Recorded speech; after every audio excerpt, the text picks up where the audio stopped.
అదే RTV app వార్తల్ని క్షణాల్లో చదివే అవకాశం ఉంటుంది. ఒక న్యూస్ పేపర్, ఒక టెలివిజన్ ఛానల్ మీ చేతుల్లో ఎప్పుడూ ఉంటాయి.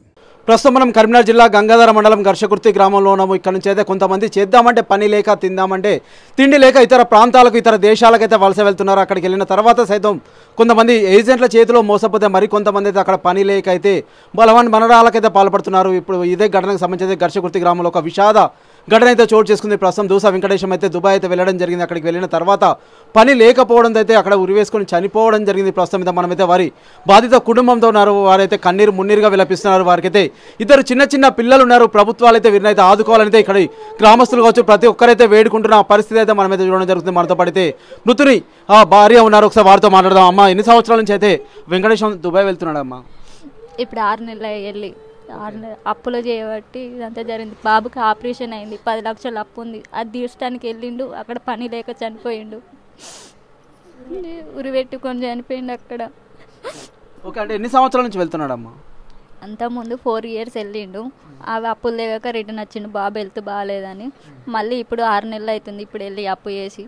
అయినా అక్కడ పని కరెక్ట్ లేక, జీతాలు లేక అంత మనోసారికి గురై ఆయనకు ఆపరేషన్ అయింది. 10 లక్షలు ఖర్చు అయింది. ఓకే, అంటే ఏమైందమ్మా? ఏం ఆపరేషన్ అయిందమ్మా? ఆయనకు ఊపిరితిత్తులలో లంగ్స్ గడ్డ కట్టి ఆపరేషన్ అయింది.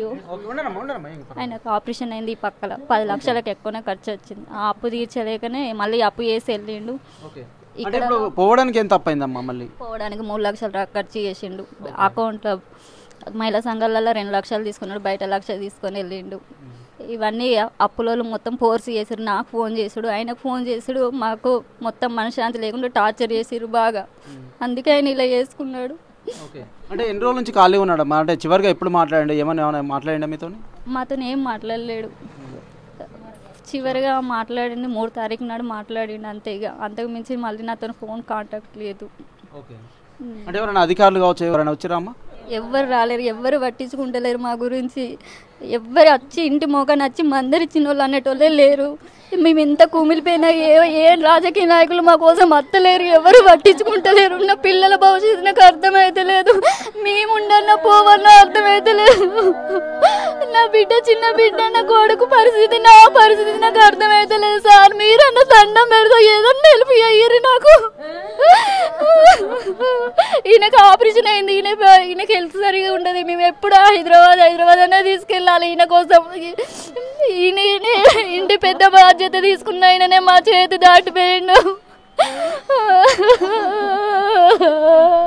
ప్రస్తుతం మనమైతే చూస్తున్నాము. వారైతే కన్నీరు మున్నీరుగా విలపిస్తున్నారు. మనతో పడితే మృతుడి తండ్రి ఉన్నారు. ఒకసారి వారితో మాట్లాడదాం. బాబు చెప్పండి, అంటే ఎలా జరిగింది, ఏం జరిగింది, అంటే ఎట్లా ఉన్నాయి అప్పులు, దీనికి సంబంధించి ఎట్లా ఉంటే మీరైతే కొంత ఉపశమనం లభిస్తుందని మీరు భావిస్తున్నారండి? పిల్లానికి పానం బాగాలేక ఆపరేషన్ అయితే అప్పయింది. బాగా 10 లక్షల దాకా వచ్చినాయి. ఇక అట్లా ఇక మనసు మళ్ళీ దేశం పోతే మళ్ళీ అప్పాయనే. ఇక ఆడ ఏం జరిగింది ఏం కాదు. ఇక అప్పుల బాధగా అయితే ఊరు పెట్టుకున్నాడు. ఇంకేంది అంటే ప్రస్తుతం అయితే ఒక 5 లక్షల రూపాయలు అయితే రాష్ట్ర ప్రభుత్వాలు ఇస్తామని అయితే కొంత హామీలు అయితే ఇవ్వడం జరిగింది. దీనికి సంబంధించి మీకు ఎవరైనా వెల్లడించారా? ఎవరైనా అధికారులు ఎవరైనా వచ్చారా బాబు? ఈ వారికి అయితే ఎవరు రాలే. ప్రజాప్రతినిధులు కావచ్చు, అధికారులు అయితే ఎవరు రాలేదు. మా కుటుంబాన్ని అయితే ఎవరు పట్టించుకోవడం లేదనైతే వారైతే కన్నీరు మున్నీరుగా విలపిస్తున్నారు. ప్రస్తుతం దీనికి సంబంధించి అయితే మనతో పడితే మరికొంతమంది అయితే వీరి చుట్టాలు ఉన్నారు. ఒకసారి వారితో సైతం మాట్లాడదాం. అమ్మ చెప్పండి, ఏమవుతాడు మీకు? మా అల్లుడే అప్పుల బాధకు పోయి ఊరు పెట్టుకున్నాడు. ఎక్కడ వాచకాలే చెప్తే లేడు, అంతా అక్కడ పోయి ఊరు పెట్టుకున్నాడు సార్. అంతే అప్పుల బాధగా పిల్లగానికి గోజాయి.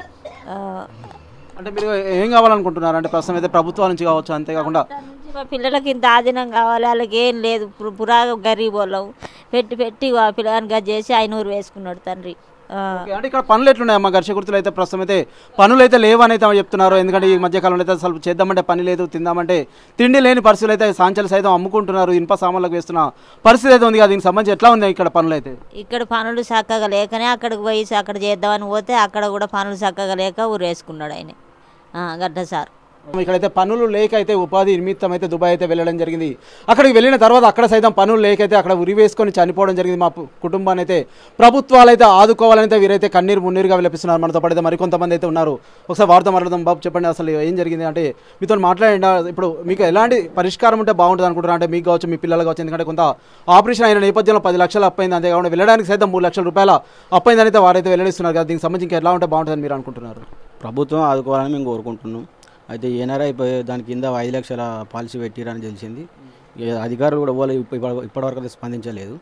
పూర్తిగా ఆర్థిక ఇబ్బందులతోటే చనిపోవడం జరిగింది. ఇక్కడ మరమగ్గాల పని కూడా పూర్తిగా కుంటుపడిపోయింది, అన్ని బంద్ పడిపోయి బయట పిల్లానికి అప్పాయి ఇక అదే ఆర్థిక ఇబ్బందులతోటి మనోవేదనకు గురై చనిపోవడం జరిగింది. ఓకే సార్, చెప్పండి ఇంకా ఏం చెప్తారు ప్రస్తుతం అయితే? వాళ్ళ కొడుకు అబ్బాయి పేరు రిషి, అతనికి ఆపరేషన్ అయ్యి ఒక 3 years బ్యాక్ ఆపరేషన్ అయింది. లంగ్స్ లోపల ఇదై ఆపరేషన్ అయితే అప్పుడు 10 లక్షల దాకా అప్పయింది. ఇప్పుడు ఎలా ఉందండి అబ్బాయి పరిస్థితి? ఎలా ఉందండి అబ్బాయి? ఓకే, నెలకోసారి 2 నెలలకోసారి ఇట్లా ట్రీట్మెంట్ జరుగుతుంది. కాకపోతే ఎందుకంటే ఆర్థిక ఇబ్బందుల వల్ల ఇప్పుడు అది అప్పు కట్టడానికని దుబాయ్కి పోతే అక్కడ కూడా పని లేక మళ్ళీ అప్పు చేసిండు. అది ఇది బాగా అయ్యేసరికి ఒత్తిడి అయిపోయేసరికి ఆయన వశపడక ఇబ్బంది గురై పెట్టుకున్నాడు. దీనివల్ల గవర్నమెంట్ ఏమన్నా పిల్లలకు ఆర్థిక సాయం చేయాలి, కుటుంబానికి ఆర్థిక సాయం చేయాలని చెప్పి మేము మీడియా తరఫున కోరుకుంటున్నాం. ఓకే అండి. బాబుకి అయితే కొంత అనారోగ్య సమస్యల వల్ల అయితే కొంత 10 లక్షల వరకు అయితే అప్పు చేయడం జరిగింది. దానికి సంబంధించి అయితే మళ్ళీ తనైతే ఇక్కడికి వచ్చిన తర్వాత ఉపాధి కోసం అయితే అక్కడికి వెళ్ళిన తర్వాత అక్కడ పని లేకైతే తనైతే చనిపోవడం జరిగిందని వారి కుటుంబ సభ్యులు అయితే వెల్లడిస్తున్నారు. ఏదైనప్పటికైతే కొంత దాతలు కావచ్చు, ప్రభుత్వాలు అయితే ఆదుకోవాల్సిన పరిస్థితి అయితే ఎంతైనా ఉంది. ఎందుకంటే చిన్న పిల్లలు ఉన్న నేపథ్యంలో అయితే బాధితునికి అయితే అండగా ప్రతి ఒక్కరూ నిలబడాల్సిన అవసరం అయితే ఉంది. రాష్ట్ర ప్రభుత్వాలు సైతం దీనిపై అయితే ఖచ్చితంగా మాకైతే సహకరించాలి, మమ్మల్ని అయితే ఆదుకోవాలనేది వారి కుటుంబ సభ్యులు కన్నీరు మున్నీరుగా విలపిస్తున్నారు. ఎందుకంటే చిన్న పిల్లలు పాఠశాల వెళ్ళే విద్యార్థులు అయితే ఉన్న నేపథ్యంలో అయితే వీరిని ఆదుకోవాల్సిన అవసరం అయితే ఎంతైనా ఉంది. ఇప్పుడైతే అధికారులు అయితే ఎవరు రాలేదు, అంతేకాకుండా ప్రజాప్రతినిధులు సైతం ఎవరు రాలేదని అయితే వారైతే వెల్లడిస్తున్నారు. ఖచ్చితంగా వీరిని అయితే ఆదుకుందామని అయితే ప్రతి ఒక్కరైతే ఇక్కడ గ్రామస్తులు కావచ్చు, అంతేకాకుండా చుట్టుపక్కల వారైతే వెల్లడిస్తున్న పరిస్థితి మనమైతే చూడడం జరుగుతుంది. Vote studio. మరిన్ని వీడియోస్ కోసం ఛానల్ ని సబ్స్క్రైబ్ చేయండి. లేటెస్ట్ అప్డేట్స్ కోసం వాట్సాప్ ఛానల్ ని ఫాలో అవ్వండి. ఆ లింక్ డిస్క్రిప్షన్ లో ఉంది.